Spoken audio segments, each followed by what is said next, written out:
Welcome to the Cover 2 Zone. We are grading every NFC team's 2024 season. We're going to get right into it, starting with the Arizona Cardinals. 8 and 9, third in the NFC West.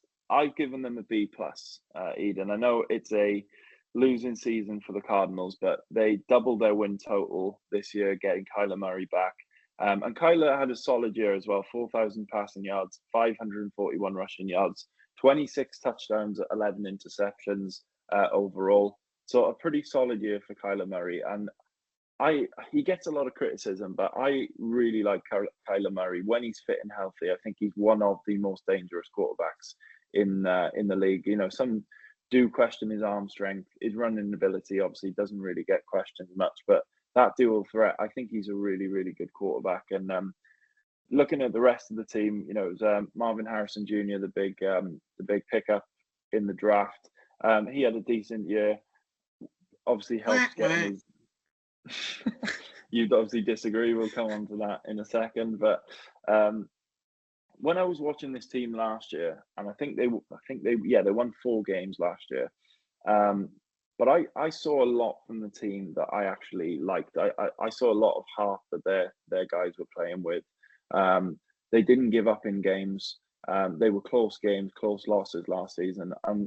They're a young team. I saw a lot that I liked from this team. And, you know, this season they started off really well. They were competing for the division and then just tailed off after their bye week a little bit, which is kind of expected with a young, inexperienced group. But middle of the pack defense with room to grow, and the likes of Buda Baker and Sean Murphy-Bunting, I think will be really key in getting those young guys on the defense to grow and to really shape this team. And if they can do well in the draft, you know, they're going to get decent picks in these next upcoming drafts. If they can draft well and do well in free agency, I think we could see a real upturn in the Cardinals. I've given them a B plus, as I mentioned. I think, yes, a losing season, but I think they are trending in the right direction. No, it's a fair assumption. Sorry to hit you with a 1 point, but I don't really rate. It's not that I don't rate Marvin, but they used him wrong last season. They were using him as an X, and they weren't really using him either. Mm. I think you draft a receiver that high. He was the first receiver off the board. You expect that. Was he top 3 receivers? I don't know. Rookie receivers last year? Probably not. Has he maybe just been overshadowed a little bit by Brian Thomas Jr. and Malik Neighbors? Yeah. No, I mean, that's a possibility. The thing with Marvin Harrison was he was the high floor, whereas the other two were higher ceilings. But yeah, he might prove the haters wrong and do better next season. I'm not as big of a Kyler Murray fan as you. I just think he's a bit of a fantasy football merchant, and like he doesn't really get it done. Come playoffs, doesn't get it done. I hate the stuff about his production going down when the new Call of Duty comes out. That's just like such a funny statistic. But obviously, guy's super talented. They finished the season fairly well. I think Richard Gannon is a good head coach. James Conner good in the run game. They drafted Trey Benson. He could be a nice little piece. They're building, but that division's tough. And yeah, I think they'll struggle next season as well. And I'd be surprised if they make the next step. But they finish around middle of the pack. I'd give them that C plus, B minus. Let's go B minus, be a bit generous. Okay, B minus for the Cardinals. And then moving on to the Atlanta Falcons. So same record as the Cardinals, 8 and 9 second in the NFC South. And a real different story here. There was expectation coming into the season on the Falcons, and they really got that key piece that they needed at quarterback. I thought getting Kirk Cousins in, whatever you think of Kirk Cousins, he had a tremendous year the season before, in Minnesota, and then getting him back, getting him to Atlanta when they have pieces, they have Drake London, they have Bijan Robinson. You thought this is a veteran guy who can control this offense like he did in Minnesota. And again, they started off okay, but then just tailed off, and it was clear to see that Cousins they were not on the same page. And after the first few weeks, he looked bad. He got benched. They beat the Eagles in week 2.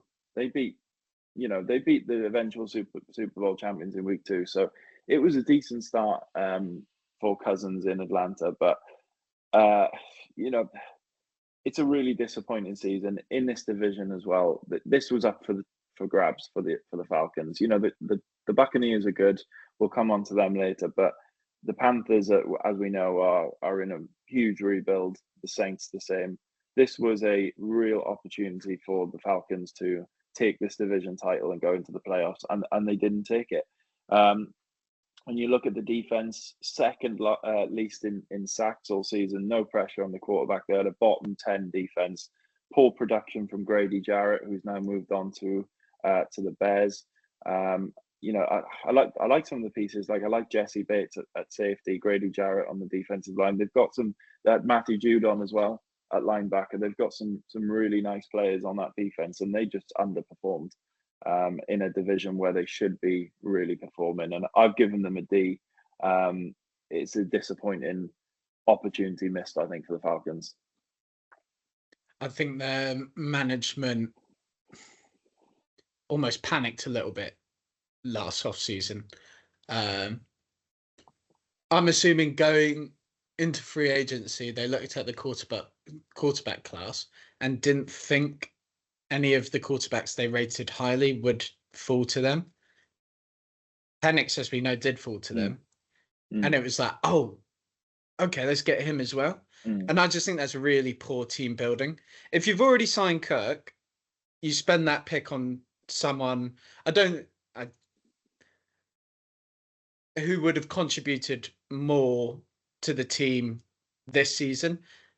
Whereas they didn't do that. They took a long-term pick, but also signed a short-term stopgap quarterback. He's not a stopgap quarterback when you're paying him $40 million a year for 4 years.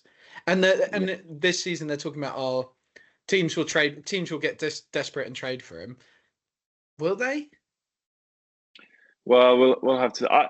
I sort of disagree with you on that. I liked Kirk Cousins, especially his year last year. I think he proved a lot of people wrong, and I thought Minnesota were. I was like, why are you getting rid of him? I see, obviously now with they getting JJ McCarthy in and stuff, preparing for that. I get that, but I sort of disagree with you on that management side. I think having that veteran guy who had just come off a really, really good year, and then you pair him with a rookie that you hope to be the future of your franchise, and he can learn off a veteran guy like Kirk Cousins, who, if you watch that quarterback documentary, it's clear to see that Kirk Cousins is a really, really good professional. He takes his craft seriously. He's very smart. He's very knowledgeable. He's a great leader in the locker room, and I think pairing Michael Penix with him to learn off him and not rushing him into an NFL starting job on a team that's kind of, they're okay, but they're in transition a little bit. I always look at that as a positive and good management, but obviously in this case, I take your point about the 4-year contract and you're paying him a lot of money. I think you are right on that. Maybe the contract situation they didn't get right, but in terms of the management, I thought it was a smart decision. It just hasn't paid off, and I think sometimes that's just how it goes. I mean, you say that, sit and learn behind Kirk. Michael Penix is, for a rookie, old. I think he's the same age as, maybe a little bit younger than Trevor Lawrence. And Trevor Lawrence has been in the league not donkey's years now, but for a while now. So you go. It's always just taking that step up, though, isn't it, into the league? You need that. I take your point that he's not that young, but I think if you're going to do that, draft a quarterback to learn from Kirk. You take the young quarterback with high potential. Michael Penix is a pocket passer, accurate thrower, short and intermediate routes. He's not going to be Josh Allen or anything like that. So if you're going to do that and spend the luxury of drafting a first-round quarterback to learn behind Kirk Cousins. You take the guy with the high ceiling, not the high floor. I think it's poor management. And people said it was poor management in the offseason last season. And what do we know? They had a poor season, and yeah. What are you grading them then? D. Okay, moving on to the Carolina Panthers, 5-12, third in the NFC South. Obviously, as we just alluded to, this is a team still in a rebuild phase. They drafted Bryce Young last year, number 1. Didn't go well last season, rookie season for Bryce Young. This is still a team that has a lot of gaps, I think, in talent. And yeah, we all know it's, as we said, it's building, but it was the same old story sort of at the start of the season. It was a tale of two halves. Bryce Young didn't start the season well, and everybody's looking on thinking this guy's going to be a bust, a number 1 overall pick is going to be a bust. But then they bench him, bring in Andy Dalton, who plays well. And then when Dalton gets injured, Bryce Young steps up and plays a lot better, and they manage to win some games. And in the end, for where the Panthers are at, I think five wins on the season is a decent return. But Hubbard was okay, but there's some bright spots on offense, but the defense really, really struggled without Derek Brown. They gave up the most yards total, passing and rushing, and conceded the most points as well. So it's still a lot to do on the defensive side for Carolina, but there are some bright sparks. And for Panthers fans, I think they will feel encouraged that their franchise quarterback dealt with that adversity that he faced, getting benched, and came back and played a lot better. I really like Bryce Young. I think he showed a lot of character last year. I think Carolina is a terrible situation to go into as a rookie quarterback. I think it's unfair to judge him on his first year. I think people easily started comparing CJ Stroud and Bryce Young, but completely different situations. And that's not to go and say, I don't think CJ Stroud's offensive line is anything special or anything like that, but he had weapons and better coaching and just a better environment around him, easier division. But Bryce Young, I think the benching did him a lot of good. I don't think there was high expectations of them going into the season, especially the first 2 games. Few games, they were getting blown out, and then they really started to turn it around. So honestly, I'd probably grade them a C+ just for their development through the season.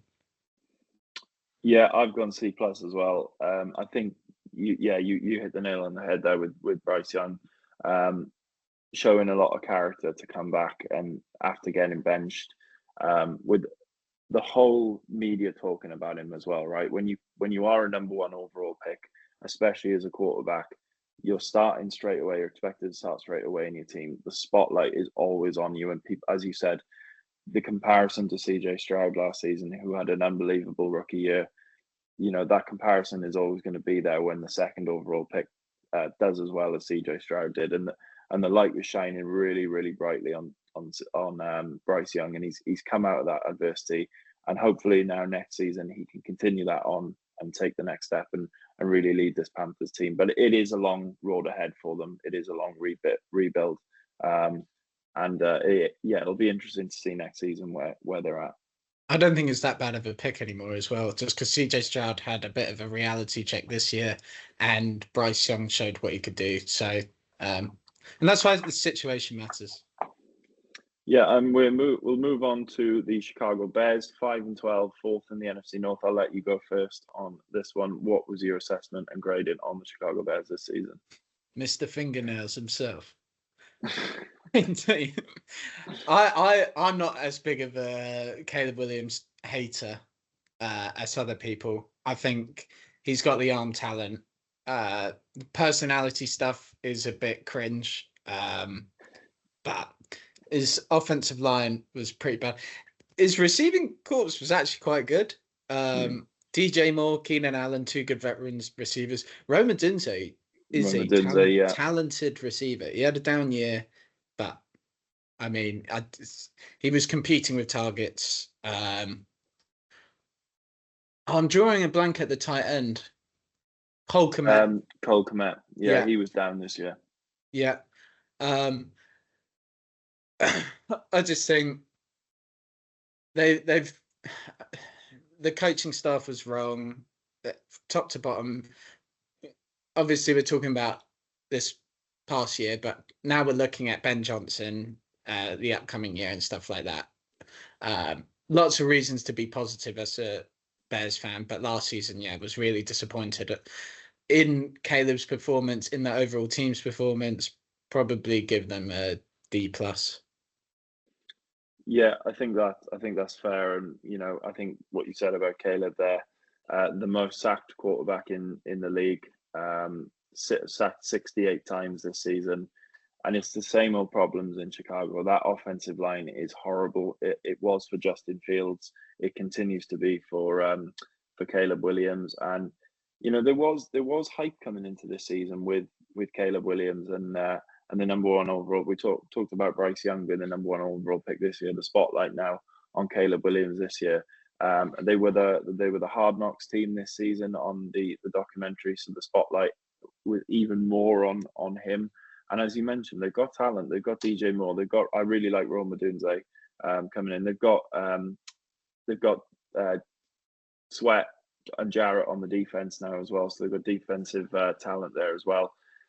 And they won 3 games in a row between weeks 4 and 6. But then they went on a 10-game losing streak after the bye week, which is just completely undone their season. And we're seeing this trend a lot with these NFC teams that we've graded so far. They start well and then they just fall off.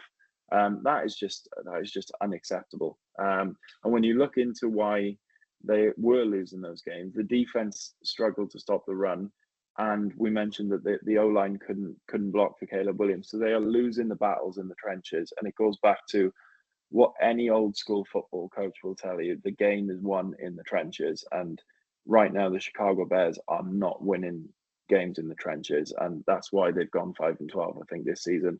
I've given them a D+ as well. The only kind of mitigation I'll give them is this division is very, very tough. There are 3 really, really good teams in that division with a rookie quarterback as well. So you do have to be patient. But yeah, D+. I think they've been disappointing this season. They've built that. Obviously, we're talking about this past season, but they've built that O-line up already. Trading for, I think it was Joe Tooney, the Chiefs O-lineman, and then I can't remember who they signed, but they signed they've built that O-line up this offseason. So Ben Johnson is taking it seriously. That division is going to be super, super competitive and really interesting. But they needed to do that before this season, I think. I think they're reacting now. Like, it was the same story. I think Justin Fields was one of, if not the most sacked quarterback in the league last season for them. This is a recurring theme, and they've been reactive rather than proactive in this offseason. Talking of disappointing, moving on to the Dallas Cowboys, who, Cowboys are going to cowboy. And this is a franchise that obviously Cowboys fans absolutely love. Everyone else pretty much hates. 7-10, third in the NFC East this season. And similar to the Bears, it's the same old story. They got worse this season than before. That it's an absolutely terrible year. And Dak getting injured, doesn't help, obviously. But I've got this written down. Is he even that good? Dak Prescott. Yeah. Are you asking me? I am asking you, yeah. Is Dak Prescott even that good? Is he good to justify that contract that they gave him?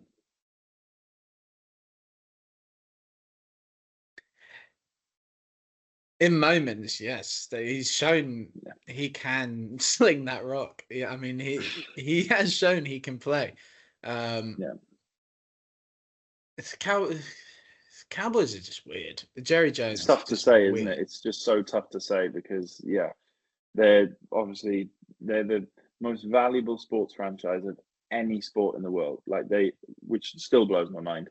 They're bigger than Man United. They're bigger than Real Madrid. They're bigger than the Yankees. They're bigger than Barcelona. They're the biggest sports franchise in the world.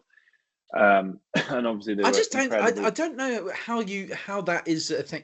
Like, I feel like that's just made up. I'm sorry. If you ask the No, you entire can go. world, do you know the Dallas Cowboys or do you know Manchester United or Real Madrid? I think people are going to say Real Madrid and Manchester United. I do internationally. I think that's just such an American shows the stat. power. Yeah, they're the big. It shows the power of the NFL, and it shows the power of football in Texas. How big this sport is in Texas, especially, and you know, this is a good team who are looking at being a Super Bowl contender, probably last year or the year before. Whether that was realistic or not, I don't know. But Cowboys fans certainly were hopeful. CeeDee Lamb is one of the best receivers in the league. Micah Parsons was incredible last season. So you get those two absolute studs on both sides of the ball, and you look at some of the stats. Bottom 5 defense this year. Bottom 5 for the Dallas Cowboys. Second most points conceded. Micah Parsons as well. I thought this year was far less important and impactful this season for the Cowboys. I think when you look at the stat sheet, he did okay, but I just didn't see his influence in games as much as I did last season. And then last week, DeMarcus Lawrence, when he got traded to the Seattle Seahawks, comes out and says he knew he would never win a Super Bowl in Dallas, and he's gone to a team who didn't even make the playoffs this season, who are arguably in a rebuild sort of phase themselves. So it says a lot about the culture in the Cowboys building, and yeah, I just don't see it getting any better before it gets worse. I've given them a D for Dallas, D for terrible season. They're actually really hard to evaluate. I probably agree with you, D, in terms of this season, but yeah, it's just weird. And then their coaching hire, just really strange. Really strange. Weird team. CeeDee Lamb's a good player though. He is a very good player, and there's a lot of good players. Did you know they banned his celebration?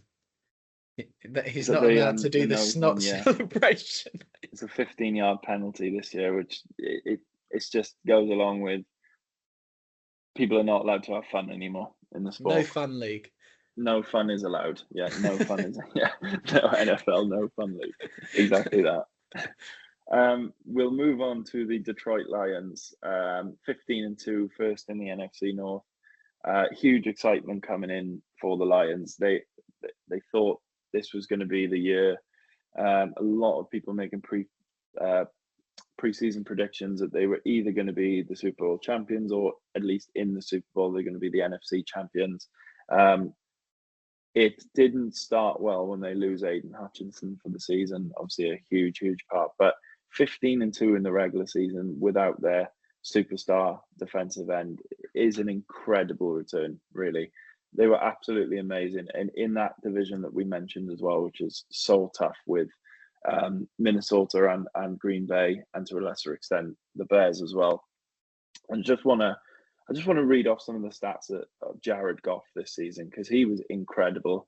4,629 passing yards, 37 touchdowns to 12 interceptions, 72.4% completion percentage, highest of any quarterback that played 17 games.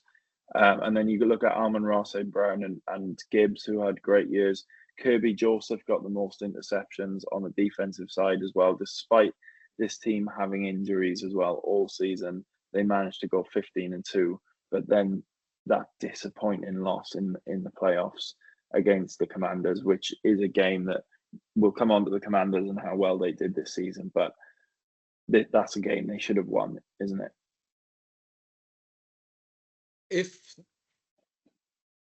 If the Lions weren't ass for decades, people wouldn't like them as much.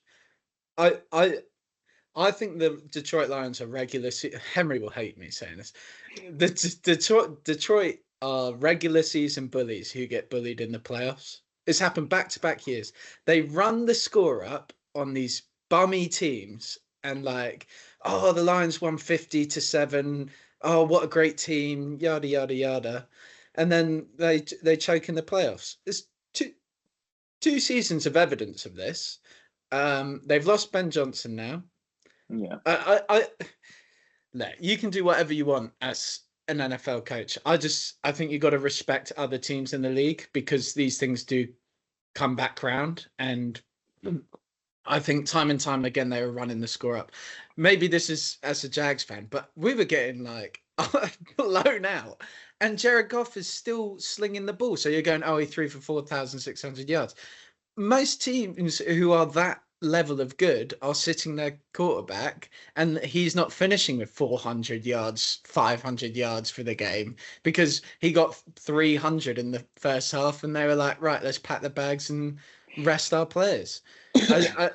Look, of course they had a great regular season, but they bottled it again in the playoffs. I didn't expect that scathing assessment of the Detroit Lions, to be fair. I did not expect that. People are slick them. I honestly, like, I just think I really don't like running up scores against teams. It's a weird thing for me that I just don't agree with. You can't argue the talent of this team and the job that Dan Campbell and Ben Johnson have done there. Like you can say, okay, running up scores or whatever. That's just a kind of moral thing. I disagree with you. I think it's the NFL. It's a big boys league. You should be able to deal with it. It's not pee-wee football. Like, get on with it. But what are you grading them? I'm giving them an A-. I think incredible regular season. They matched the Chiefs' regular season record, but huge expectations to get to the Super Bowl, and they were let down by their playoff performance. Yes, and as you said, it is 2 years in a row now that they have done in the playoffs. But it does happen with these kind of teams, and they were missing Aiden Hutchinson, and they did have a lot of other injuries across the board. So whether a fully healthy or less banged up Lions squad gets further in the playoffs, I think that's a real possibility. So I'm going to give them an A-.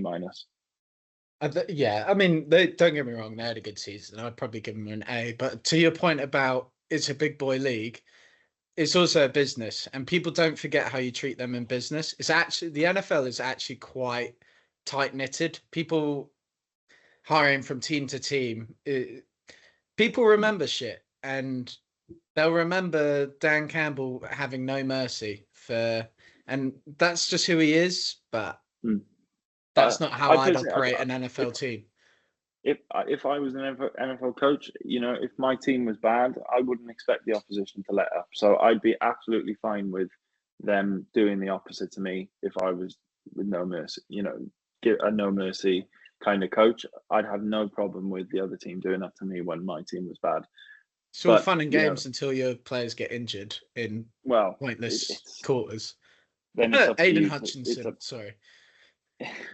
It's up to you to manage your team. But anyway, we'll move on to the Green Bay Packers, 11-6, third in the NFC North. I'll let you go first on this one. What was your assessment of the Packers this season? I really like Green Bay. I like Jordan Love. I think they've got really nice weapons all around. It's just a really, really tough division. Really, really tough division.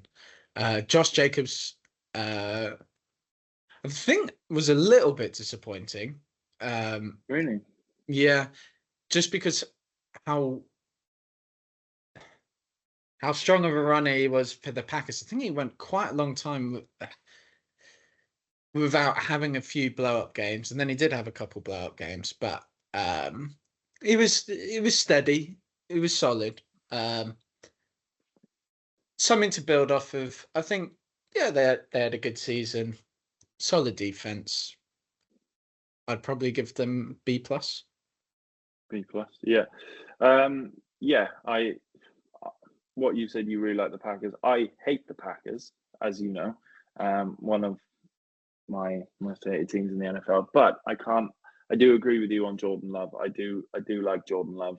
I think they have taken a really good option there in the draft, and it's really tough shoes to fill in Aaron Rodgers, a legend like he is at Green Bay, and I think it's a good season. Winning 11 games in that NFC North division is nothing to be sniffed at, and I think they are a team that is making progress. However, when I looked at the record this season, they were winless against teams with a better record than them.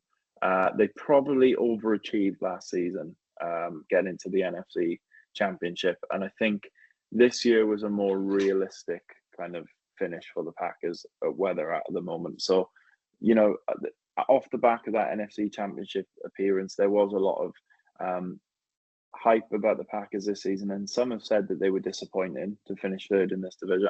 I don't think so. I think this is a more realistic view of where the Packers were at. The defense played well, consistently top 10 across the board. I was really impressed with Rashawn Gary this season. He comes out with 7.5 sacks. He's been good for a few years, but I think he's taken that next step up to being that premier pass rusher on the defensive line. He had 9 last year, 7.5 this year. So I think teams' offensive linemen are targeting him as the biggest threat on that defensive line. Maybe why his sack total went down, but I think he's just on the eye test. He was more impactful this season. And Xavier McKinney comes across from the Giants and adds so much to his defense. He gets 9 interceptions this season. So, yeah, as I said, I think I've given the Packers a B. I think it's a really good season in a really tough division. And it'll be interesting whether they can take that step up. The only thing I worry about on this team is that I don't think there's a huge amount of receiver talent there for Jordan Love to throw to. And I'm wondering in this draft, are they going to go and look to address that receiver position? Because I don't think there's a lot of talent there. So it'll be interesting to see. I don't know what you're talking about. Dontavian Wicks was Dontavian Bricks. Mr. No Hands himself. What terrible. Claimed him with the first priority in fantasy. That was an L. But I think Christian Watson's a very solid wide receiver. He's injury prone. So injury prone. And he's not an elite receiver, but he's a very solid option. Jaden Reed is good. Yeah, Jaden Reed is good too. But I don't think there's and they've got good tight ends. Kraft is a good tight end. I just don't think there's that elite wide receiver there. Yeah. They've got a bunch of solid ones rather than... Yeah, exactly. Moving on to the LA Rams, 10-7, joined first in the NFC West, end up making the playoffs over the Seattle Seahawks. And I was very surprised with the Rams this season. Coming into this, I thought, I'm not sure again about some of the talent on the team. Yes, they've got good offensive weapons. I wasn't too sure about the defense in a tough division as well, or what seemed like a tough division coming into the season. And I've got to give huge credit to Sean McVay and this coaching staff with what they've done this season. As I mentioned, much better than expected. Huge injury problems again. I mean, Cooper Kupp and Puka Nacua both missed time again. Matthew Stafford keeps on proving me wrong every year. I think he's gonna regress and he's gonna dip, but he doesn't. And I think this was the year that Kyron Williams, in his second year in the NFL, I think has really stepped up to being one of the best running backs or most impactful running backs in the league. He was a 5th round pick, which I can't believe. He was incredible this season. And yeah, Matthew Stafford guides them to the divisional round, only losing to the Eagles. And I think they're putting together a really nice team. I know Cooper Kupp has gone now this season, but they are putting together some really nice pieces. I think they do need some improvements on defense. Obviously, losing Aaron Donald to retirement a few years ago is huge dent to try and fill in that team. But, I think, as I said, I really credit Sean McVay with what he's done with this team this season. I've given them a B+. I think 10-7 is a really, really good, really good record, and there's no shame in losing to the Eagles in the divisional round. So really positive season for the Rams. Yeah, I agree with most of your analysis. Puka's one of my favorite players in the NFL to watch. I think he's just brilliant. Yeah. Plays so tough. And some of the catches he makes and running through contact, I'm not surprised they've moved on from Cooper Kupp because Puka's just next up. Really great player. McVay is just McVay, one of the best coaches in the league. And that's the thing. They've got the core. Like you say, Matt Stafford keeps proving people wrong. You got the elite quarterback. He might not be elite anymore, but you got the quarterback. You got the head coach. You got the Les Snead is a great GM. They just time and time again prove that they're just a winning team. Can't fault them for losing. They almost beat the Eagles as well. Yeah. They were very close to beating the Eagles. They should have. I don't know why they subbed out Kyron Williams. Me and Bowie missed out on a huge bet because they subbed out Kyron Williams and brought in Blake bloody Corum. So yeah, I'll probably give him a B+. B+, yeah. B+ for the Rams, and then moving on to the Minnesota Vikings, 14-3 in the NFC, second in the NFC North. Sorry, what a season this was for the Minnesota Vikings. They were incredible. I mean, Kevin O'Connell wins the Coach of the Year, and deservedly so. I think absolutely amazing job he did, bringing, getting the best out of Kirk Cousins last season alone, really getting the best out of him. And then they move on from him, bringing Sam Darnold, who seems like a, JJ McCarthy goes down early on in the season. So they're I don't want to say stuck with Sam Darnold, but for lack of a better term, stuck with him. And Kevin O'Connell manages to get just incredible production out of Sam Darnold, who everybody had written off in the NFL, and revives his career.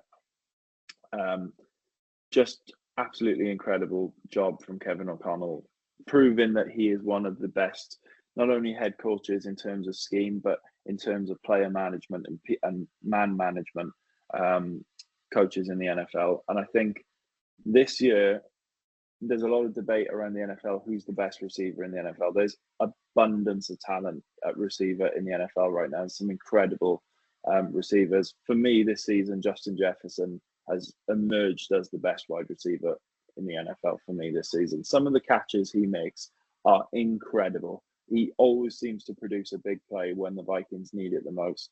He's just incredible. He's an incredible route runner. He's an incredible catcher. He's got all the skills, all the attributes. And I think for me, Jamal Chase is brilliant. Tyreek Hill is brilliant. Drake London's brilliant. All of the rest of it, everyone you could throw in, CD Lamb, everyone you could throw in there. For me, Justin Jefferson this season has emerged as the best receiver.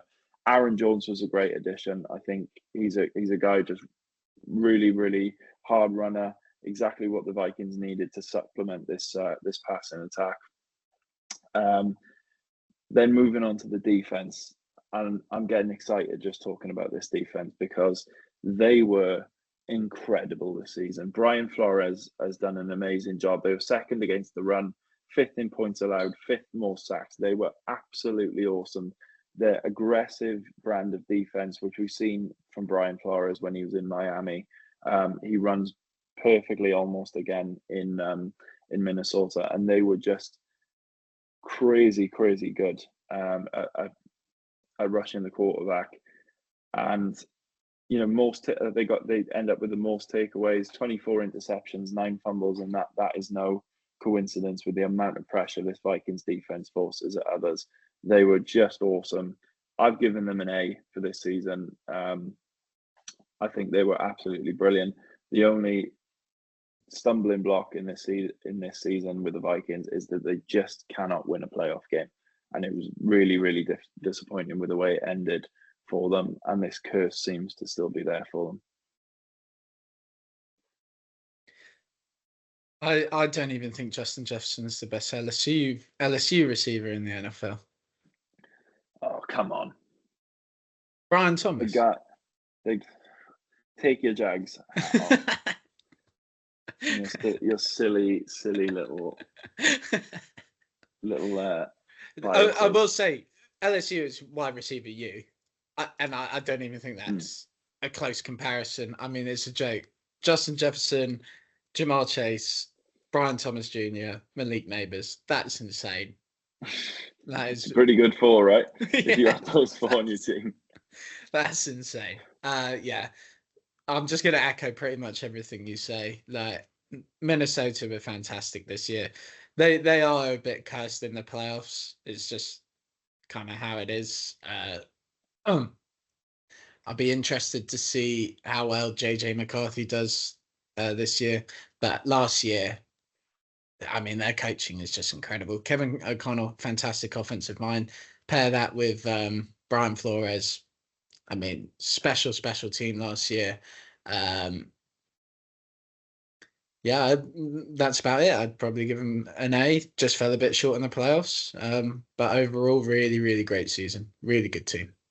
I think it's really interesting as well when I'm looking at it. They move on from Kirk Cousins after a great year. They move on now from Sam Darnold after a great year. It shows the faith they have in JJ McCarthy for me. That is a huge leap of confidence that they have in this kid. And when you look at the last two seasons, as I mentioned, Kevin O'Connell getting the best out of those two, Kirk Cousins and Sam Darnold, there's no reason to doubt that Kevin O'Connell won't get the best out of JJ McCarthy. So we could be in for a huge season from JJ McCarthy, provided he can stay healthy, which obviously everyone hopes he can. But there is no kind of indication that they're going to slow. Kevin O'Connell's going to slow down with this quarterback development, and we could see a huge season incoming from JJ McCarthy. I'd argue you're saying, oh, they have huge faith in JJ McCarthy. I think it's just complete faith in the management and Kevin O'Connell to turn McCarthy into a great player, like you're saying. And although he was injured all of last year, he was still in an NFL building for a whole year learning. Yeah. I think it wouldn't surprise me if he just bursts onto the scene, especially, I mean, if Kevin O'Connell, let's not deny, Sam Darnold up until this year was terrible. And he turned him into, he had all the pieces and the traits to be great. And Kevin O'Connell molded him into a really good NFL quarterback. Got paid handsomely now to do that for Seattle. But yeah, would not be surprised if JJ McCarthy just blows up. Okay, and moving on to the New Orleans Saints, 5-12, joint bottom of the NFC Your South. favorite team? I do like the Saints. I really do like. For me, if we're grading, if this was a video grading the logo and the kind of the colors and the branding of the team, the drip of the team, the Saints are right up. The black and gold for me just goes so hard. I think the logo is just. It's so simple, but it's so cool. It's so effective. I absolutely love the Saints branding. Do not love the team so much that they put out this year. I mean, we said with so many of these NFC teams, it started well and they looked like a division contender. And then Derek Carr goes down and it just derails the season completely. And Spencer Rattler does not look like the answer, unfortunately. It wasn't that for the bad. Saints. It wasn't great. It wasn't great. When you think of this division, this is not a tough division. You know, the Bucs are a good team. The Bucs are a good team. The Falcons were disappointing, and the Panthers are the Panthers. This is not one of the hardest divisions in the league. They lose to Carolina as well this season, and defense was terrible. Third most yards allowed, second worst against the run. So there is a lot of work to do on the defense. And when I was doing the research on this, I don't know the exact numbers, but they are in one of the worst cap spots in the NFL at the moment. You're right. So moving, do they stick with Derek Carr? I don't know.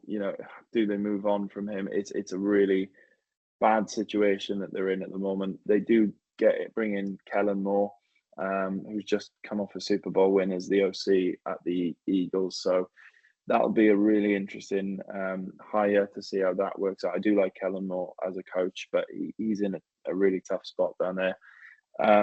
This season, I can't give more than a D+. Not that they had any great expectations, the Saints, but I think the way the season started and they showed that they could win games and that it could be a good team, and then it just went completely off the track. Is really disappointing and shows the lack of depth that they have. There's nothing to be happy about in New Orleans in terms of the Saints. I mean, it's just cap hell. Yeah. Aging team. Chris Olave's fantastic, but Yeah. too many bangs to the head. Like, are we going to see a situation where him as a player, he has to retire early because he's had so many concussions?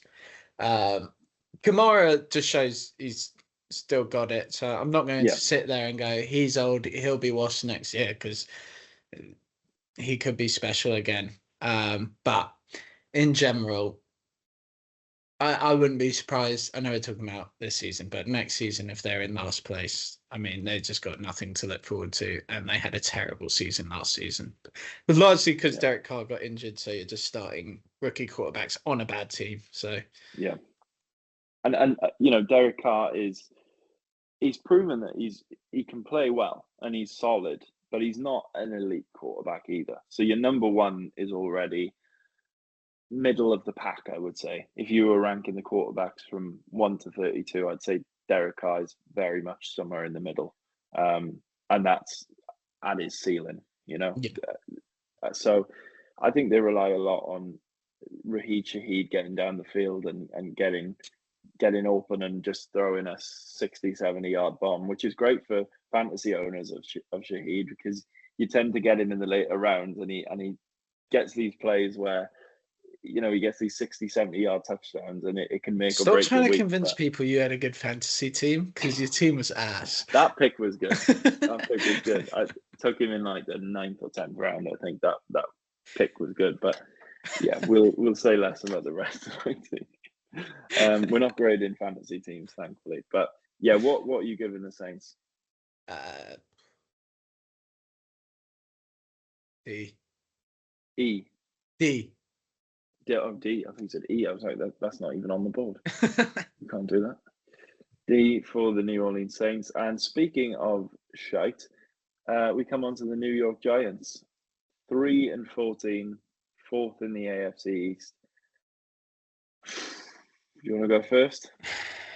I think it must sting so much just watching Saquon Barkley win a Super Bowl and just absolutely cook. I mean, picking Daniel Jones over Saquon Barkley, what an L. What an L. You started playing Daniel Jones at free safety at practice just to get your money's worth. I mean, that's terrible. Yeah. I actually don't think Brian Dable's that bad of a head coach. I think it's just a tough situation. It is a tough situation. They're just overall very bad team. Just the whole team is bad. Not really much more to say. Just really bad team. Performed really poorly. They're rebuilding. Malik Neighbors is really good. Yeah, that's a bright spot.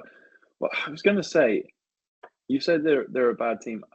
The defense, when you look at the stats, the defense plays okay, but they struggle to force turnovers. So that, you know, they got Dexter Lawrence played well. He got 9 sacks. He is a stud. The guy is a stud. So the defense has the foundation there. I think the problem is obviously the offense. As you mentioned there, letting Saquon Barkley go to a divisional rival as well, and watching him do what he did this season must just be the icing on the cake for the Giants. As if 3-14 wasn't a bad enough season for Giants fans, watching their franchise running back go to Philadelphia and do what he did and win a Super Bowl in his first year must just be torturous. And this season, you know, this is the final nail really in the Daniel Jones coffin for this season. They're moving on from him. Obviously, they released him this season out of his contract, which just makes that contract look even worse than it was. They end up using 4 quarterbacks this season, which is just horrendous. Similar to the Bears, they go on a 10-game losing streak throughout the season, which to me is just completely inexcusable. And you know, you said about Brian Daboll that you like him. I just don't see how you can stay with a coach when you've lost 10 games in a season. you've had to who's release he had your to work quarterback. with? Daniel Jones. Malik Neighbors. The defense is okay. The defense is the It's Cowboys okay. the Cowboys are beatable in that division as well. Okay, the other two teams were good this year. And no, I think about this is not a good team. I'm not saying it's a good team, but there is some pieces there, and yeah, for me, a 10-game losing streak is just that's on the coaching staff for me. There's something going wrong with the scheme, that with how you're preparing for games, the way you're preparing schemes against different teams, the way you're coaching the players. There's something wrong there, and I don't. We'll see next season if he can turn things around, but he certainly wouldn't have survived if I was the general manager or the owner of the Giants. And I've given them a D-. I think they're in a worse spot probably than they were at this time last year. And it's not looking great for them. Yeah, it's a fair assessment. D-. Tyron Tracy's okay, but I think even thinking about it, the bottom three teams we're looking at: Titans, Browns, Giants. Arguably, the Giants is the least talented roster out of those three teams. Browns, you got Myles Garrett and some nice pieces. Titans, actually, as a Jags fan, I hate the Titans, but they have some decent pieces. The Giants are just terrible. Here's a question for you: who are the Giants' biggest rival? Is it Philadelphia or is it Dallas? I don't think it's Washington. No, it's not the Jets either, because they're not in the same conference. Probably the Eagles. Imagine that. That's like Sol Campbell level pain. But Sol Campbell's a Judas, whereas Saquon wanted to re-sign and they just didn't give him the money. What a brainless decision! Well, on one hand, I can see, because Saquon just kept getting injuries there, and you're asking to pay a guy who's maybe playing 7-8 games a season for you. So on one hand, I can see why they did it, and it's just maybe a little bit unfortunate for them that he's gone to their divisional rivals and he's managed to stay healthy this season. That may be completely down to luck. I don't know, but he's on a better team. He's on a great O-line, and we'll come on to the Eagles next, actually. But yeah, I can see why they did it, but at the same time, it looks bad. It looks bad in the wake of what's happened. So yeah, not great for the Giants at all. And coming on to the Philadelphia Eagles, 14-3, first in the NFC East, and of course the Super Bowl champions, and they absolutely blew the Kansas City Chiefs away in that Super Bowl. They were absolutely outstanding. As we mentioned, Saquon Barkley, unbelievable season. MVP contender, ends up getting 2,005 yards. And they caught fire after the bye week. And in a complete contrast to the Giants, they won on a 10-game winning streak in the middle of that after the bye week. AJ Brown had a few injuries, but he managed to stay healthy for the most part and put up a great year. Zach Bourne on the defensive side, what a signing he was. He was absolutely incredible. 151 tackles. And when I was looking into his stats, that was 5 times more than he had last year. He increased his tackle percentage by 5 times this year. That is unbelievable. The defense, least yards allowed, second least points, 6th most turnovers. That defensive line is just really scarily good. You said least yards allowed? Number one in... Least yards allowed, yeah. Number one, wow. It's unsurprising, to be honest. That defensive line is... When they got Jalen Carter at number 9 overall, but probably the most talented guy in the draft, and he only fell to number 9 because of those drag racing things or whatever. Of course, you're going to have questions about a guy's character when he gets into a little bit of trouble, and teams are always going to think that's a risk. I didn't actually think that was that big a deal, and I thought, was it drag races? I swear it was something like worse that. than that. No, it was something like he just got caught drag racing on a highway, smoking or something. But basically somebody got killed. Like somebody on the thing got killed. He didn't, obviously, but it looked worse because somebody he was associated with did end up, unfortunately, getting killed. But so it looked worse. But for me, I looked at that as like, you know, you sit down in an interview with him, and you listen to the guy's character, and he must have learned lessons from that. He must have, you know, moved on from that. And for him to drop to 9 to the Eagles, I thought was an absolute steal for them. And then you get like Nolan Smith, you know, absolutely really, really amazing season. And the one thing I've written down here that I think also is amazing about what the Eagles did this season, that brotherly shove is still unstoppable, even with the retirement of Jason Kelsey at centre, who was a key piece for that play to work. You know, they bring in the new centre, and it's still unstoppable. Teams haven't found a way to match it, and it's just incredible, really.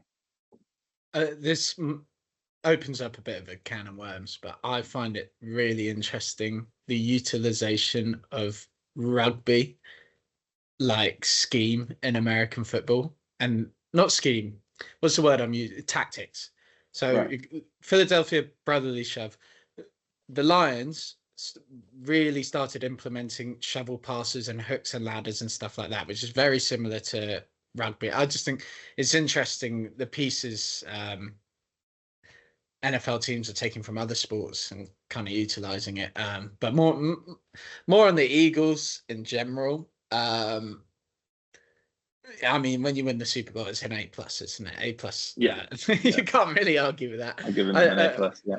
And Saquon Barkley dragging his nuts over Jags, like player, that backwards hurdle. Player of the year. Unbelievable. But that's one of the best players I've ever seen. I mean, incredible athlete, incredible team. One of the best, most talented teams I've seen in a long time from top to bottom. Jalen Hurts proving the haters wrong. Yeah. He's got aura. He's just like, he's sick. Yeah. A+. Not much more to say. Well done to the Eagles. Congratulations. First A+ that we've given in any of these rankings. Is it really? It is, yeah. First A+. And talking of Super Bowl contenders, or should have been Super Bowl contenders, the San Francisco 49ers, 6-11, fourth in the NFC West. And the first note I've got written down for the San Francisco 49ers is just, what the fuck? Question marks. I mean, lost in overtime of the Super Bowl last year to Kansas City, and then they go on to finish bottom of their division and finish 6-11.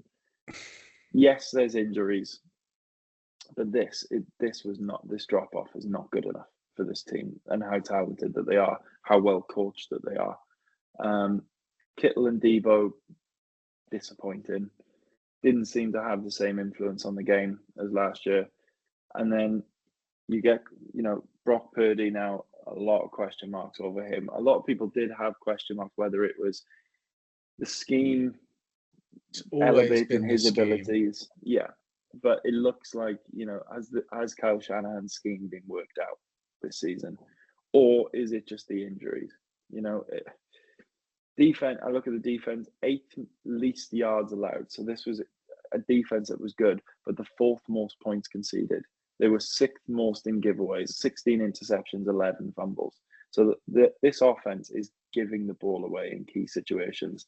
And as good as the defense is, Fred Warner, one of the best linebackers in the NFL, Dre Greenlaw, Lenore this season, Nick Bosa, they've got really, really good pieces on that defense. As good as they are and have been, they can't really defend that. And that's a big reason of why the 49ers have fallen off this year. I think I've given them an F. I think you might say that's a bit harsh with the injuries, but the 49ers, were seconds away from winning the Super Bowl last year. And to go to 6-11 and fourth in the NFC West, and they just looked bad. And I know McCaffrey misses most of the season, but you get this with Christian McCaffrey. He's always been injury prone, so you have to have a backup. But Jordan Mason did well. Jordan Mason was looking like he was going to do well, but you just don't get the production this year. And yeah, I've gone F because I just need more from the 49ers.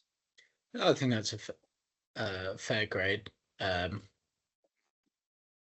It's really interesting. I think people get really connected to the underdog, and yeah, it was Mr. Irrelevant. He took him to a Super Bowl. Great story and everything. Everyone wants a Tom Brady story, but the NFL is a business. Let's be ruthless. Like, Brock Purdy is not good enough. He just isn't. They just signed Mac Jones. Do not be surprised if Mac Jones starts dicing it up, because it's all about the scheme. It's all about, people thought Jimmy Garoppolo was this fantastic player. We know now it's all Shanahan's scheme. That's all it comes down to. And yeah, they just had injuries, so the scheme didn't work. They'll have a good. They'll be better next year. But yeah, super disappointing. Super Bowl contender, finishing the way they did. Yeah, everything you say is correct. F. But then you say about it's all about the scheme. Then why didn't Trey Lance work? You know, a more talented quarterback than Brock Purdy. And if you say it's all about the scheme and they can almost fit any quarterback into the scheme, how does a guy with Trey Lance's level of talent, which is objectively more than Brock Purdy, at least coming into the draft based on the draft positions that they were taken at, how did he not work? I think Shanahan got a bit cute with the Trey Lance pick. Okay, let me rephrase this. That scheme utilizes lesser talented quarterbacks. So lesser talented quarterbacks can go in and play that scheme because it's about making the right reads and the processes and less reliance on the arm talent and all these things. Trey Lance just couldn't do the simple stuff, could run with the ball. He was a bust. It was a bad pick. I remember people were projecting them to take Mac Jones. They've got Mac Jones now. It'd be really interesting to see. They went with Trey Lance instead of Mac Jones. It'd be really interesting to see how well Mac Jones does next season. Probably terrible, but yeah, I get your sentiment. Like, how did Trey Lance work? It's a certain type of quarterback that's not huge arm talent or whatever, and it works. If you give Shanahan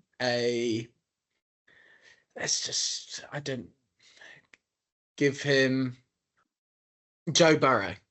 Oh my God. Can you imagine? They'd be the best team in the NFL. Yeah. I just think I look at like Debo's season and really, really disappointing. And it's just where I think, has Shanahan's system been worked out a little bit? You say that they'll be better next year.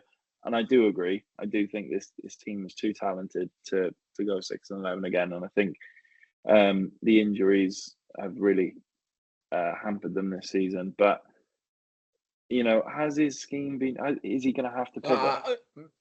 Look, the team was shit last year. Is it an F? The team was rubbish. But CMC is arguably done. Like, that injury, he's finished. Brandon Ayuk tore his ACL, did have a down year before tearing his ACL. Deebo Samuel is like overweight and just was not it. Has a couple blow up games, but was not it. Juwan Jennings was quite a good third receiver they've got now, but I just unlucky with the injuries. Brock Purdy is not it. They need someone better than Brock Purdy. Don't know how they're going to do that, whether they're going to draft a quarterback or not. We will see. No chance. I don't think they will. So what was your final grade? F as well. They were they were terrible. You can't go from Super Bowl contender to last in your division. Yeah. Moving on to the Seattle Seahawks, 10-7 in the NFC.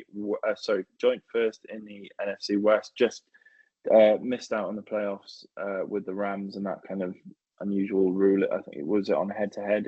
It went down to in the end. But they proved a lot of doubters wrong.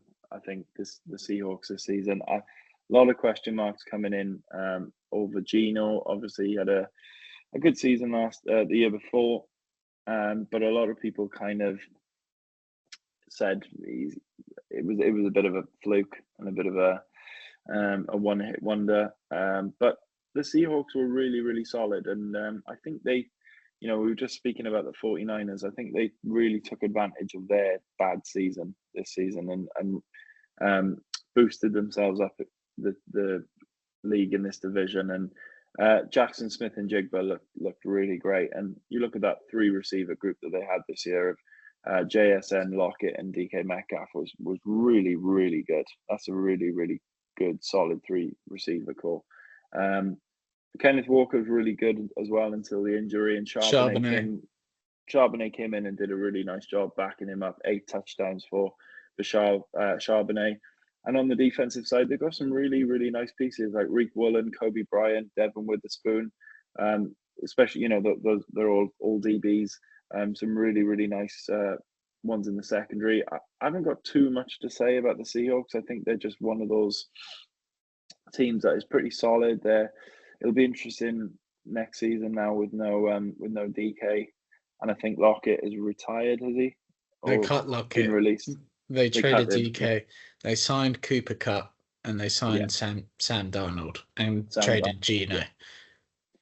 Yeah, lots of moves. A different direction completely for the Seahawks.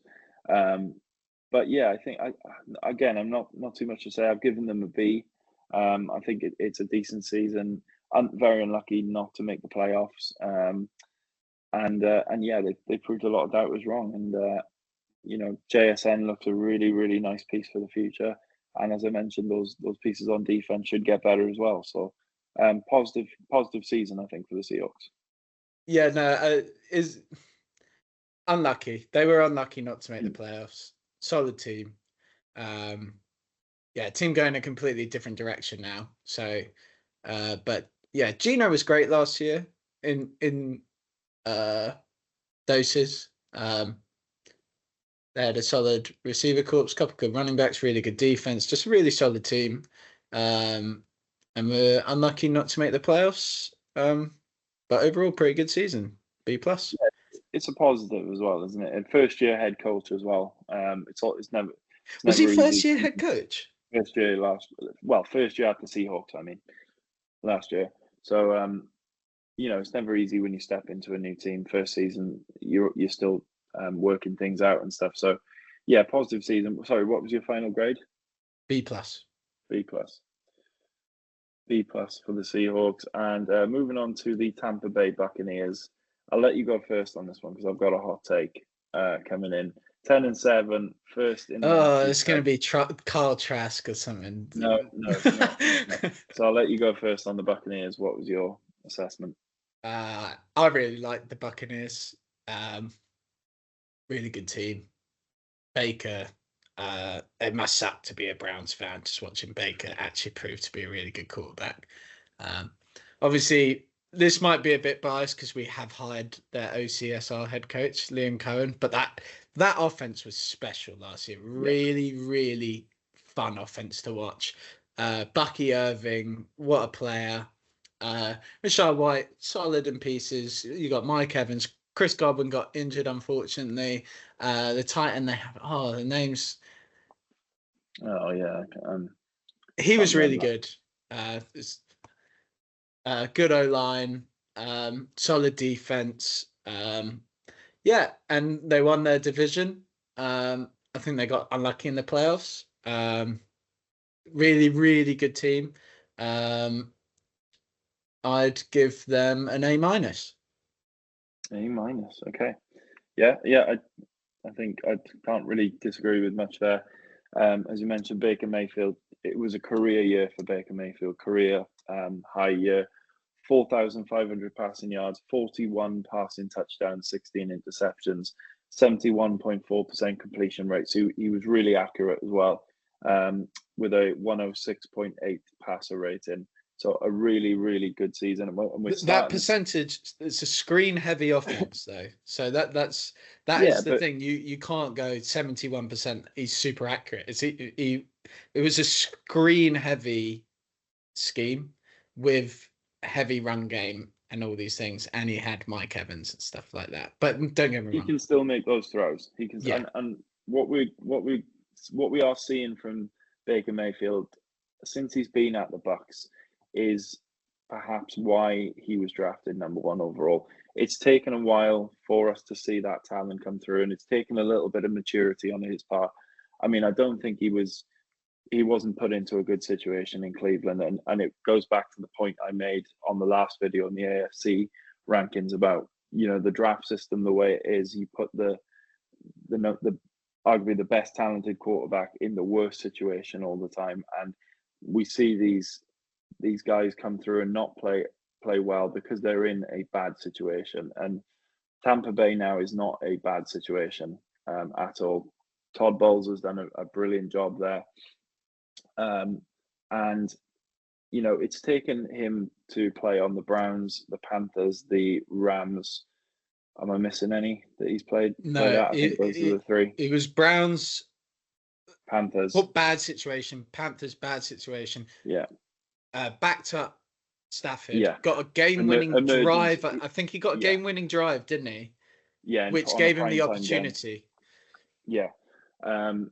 He was an emergency brought in on the Rams, and now he's gone to Tampa Bay. And when he went in there, he really, to mention Kyle Trask, him and Kyle Trask in that off season were battling for the QB1 job. He ends up winning it, and he has taken that opportunity with both arms. And I am really happy to see Baker Mayfield fulfilling his potential as a number 1 pick a few years ago. And as I mentioned, it's taken a few years. It's probably taken a little bit of maturity on his part as well. But finally, he is in a stable situation, and it's a really exciting prospect to see what he can do. Here's my hot take. Moving on to the wide receivers.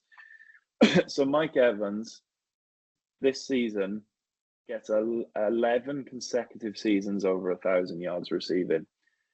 I think Mike Evans is a top 5 receiver in the NFL. I think he is uber consistent. He has got he makes some unbelievable catches, especially along the sideline. He makes play after play after play, and he is just uber consistent. I think he is a top 5 receiver in the NFL, or very close to, if not that.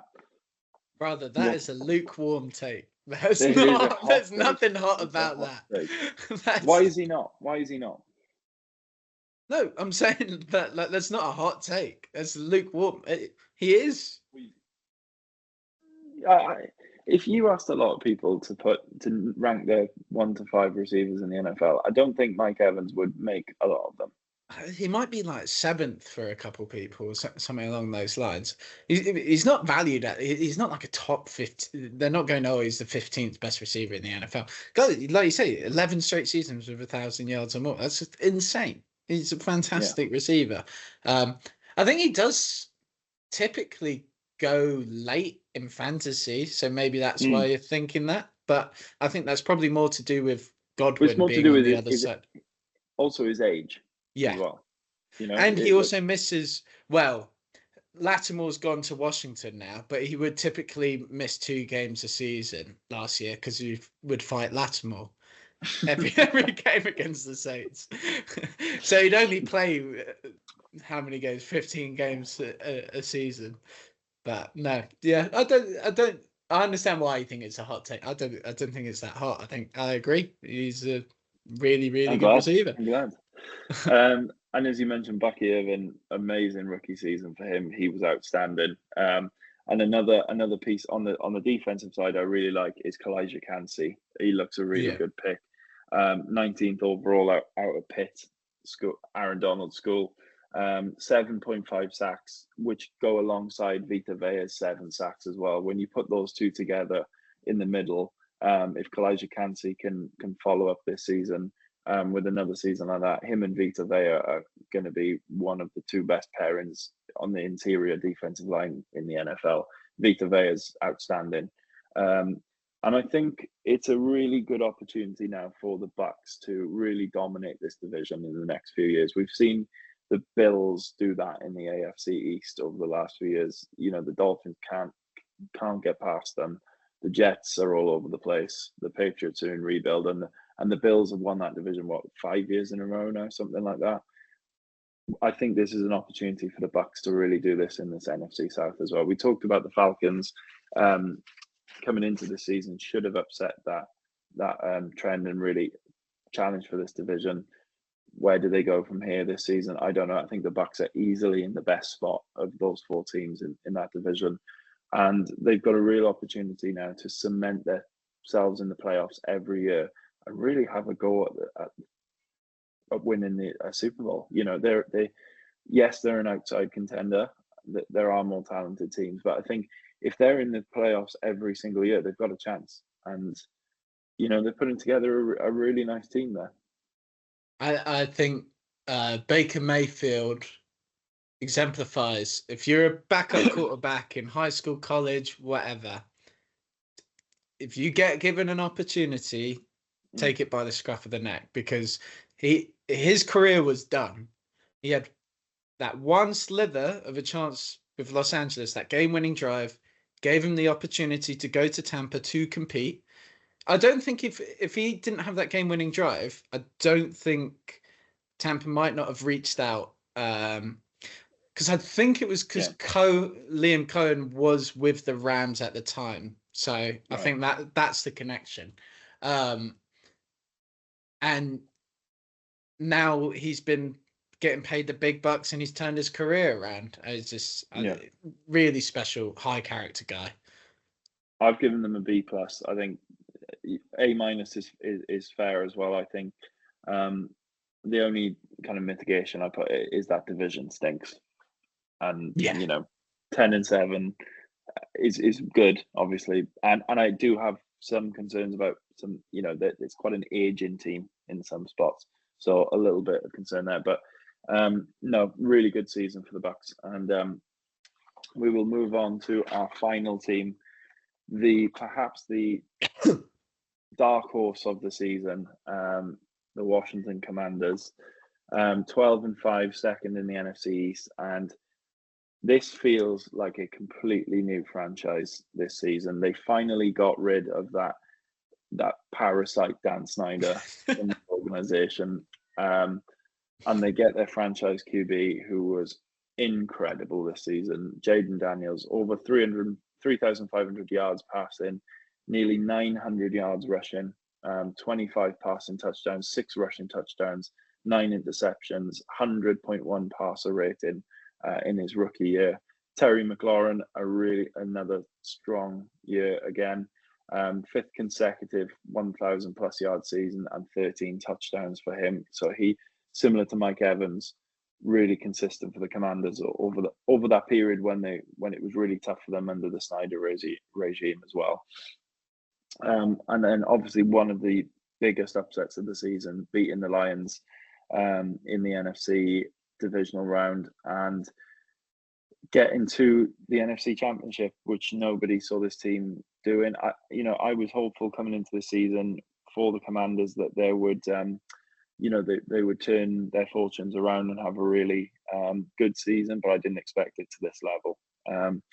The defense was pretty good, but the offense was the difference maker. You know, Zach Ertz has had a bit of a resurgence as well this season, and just a great job by the coaching staff. Dan Quinn, great job from him, and the franchise of turning this franchise's fortunes around. As I mentioned at the top, it looks a completely different place right now. Speaking of the coaching staff, his name eludes me, but the OC who was the head coach of Arizona and Cliff Kingsbury, Cliff, Texas A&M, and he's shown how good of an offensive mind he is. Yeah. I think he was unfortunate in Arizona. Maybe he just wasn't up to the head coaching gig, but in terms of running an offense, really good coach. I think I've heard that they might go back to being called the Redskins. Maybe that's cap. I don't know, but I doubt it. I doubt they would. Yeah, it's just Jaden Daniels. What a special quarterback. I mean, here's a question to wrap up the show, I suppose. How many quarterbacks are you taking over Jaden Daniels?